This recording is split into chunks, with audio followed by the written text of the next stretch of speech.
So setup wise for me, okay, just seeing a little bit more of that glove there. So it's finding your neutral basically with the grip, okay? I think you're always going to be somewhere on a slightly weaker left hand. Your right hand grip's fine, nothing wrong with that. And because you're right-handed dominant hand, that's the one you're going to probably be squaring the club face up more. But this is the one that's going to sort of create that sort of the angle with the lead hand, okay? If you try and put those hands slightly forward as you rotate through, if the hands go this way and the grip can't control the club face, that's when you'll leak it a bit to the right there, okay? But generally speaking, the feeling for you is rotating inside that right foot. Now your head is going to move a little bit, it's not going to stay perfectly still, but we're going to try and make sure when we rotate, we stay inside that yellow line. That's gone a little bit much for me there, okay? But at least you stayed.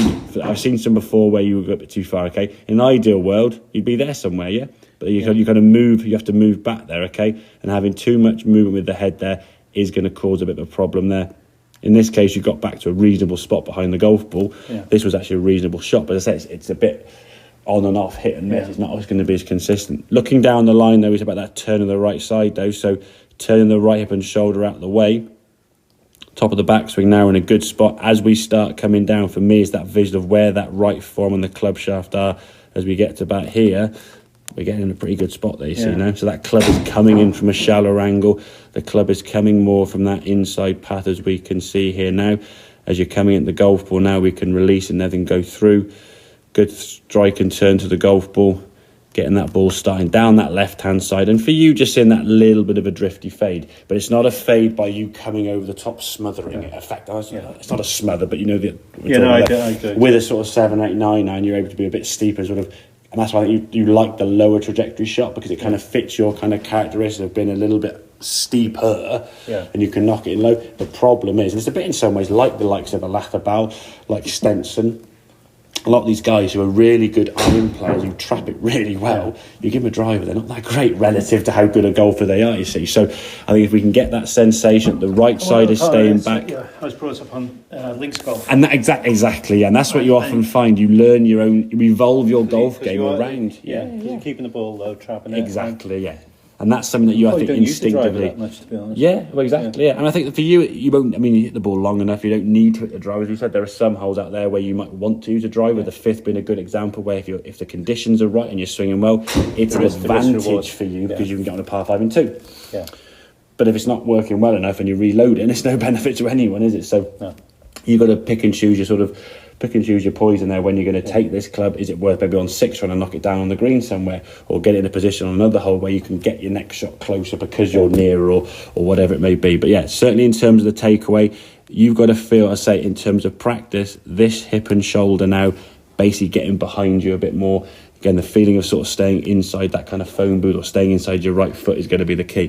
That's just a question of practice. Whether Heather puts her hand down and sort of stops you from moving or whatever, or uses that kind of edge of the stick or whatever to sort of get yourself in position. It's just a feeling for you. I think when you try to turn, and sometimes I see it for you more when maybe first you swing of the day, a little bit stiff, haven't warmed up. It's easier to turn kind of doing this than it is to kind of turn doing that, you see, So it's not laziness, it's just we will always find an easier way. It's like work smarter, not harder, isn't it, kind of thing. And in our mind, well, I can make an easier turn that way, so let's do it that way. But the problem is it gets you in a position where you're required now to move quite a long way back to the golf ball. And again, the amount of head movement there, I would say if we can keep your edge of your head kind of inside that line, the body's kind of exactly around, exactly. And if you get a little bit too far back behind here now, it's just there's too much movement there. And because if you've gone back here now, too much movement this way on the way back, if you're doing this, it's hard to lead the you're going to start coming back over the top.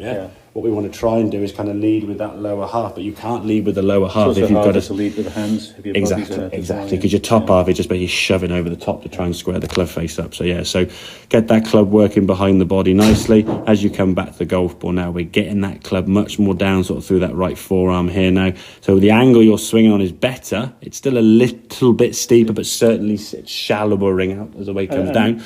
But that's where the practice comes in. God, the thing is, these things aren't going to go, oh, that's the fix, is it? And that's the unfortunate thing with golf, is that there's never a quick fix that works or stays there long term. We'll look at next season, at this season. Exactly. Exactly. So this is get you down to a situation where you can be a little bit more kind of on plane, shallower, hit the strikes and control your ball flight. And know that drive was going to go a bit more that way rather than the potential to go wee in the raw And the big duck hook, yeah? Yeah. Okay, mate.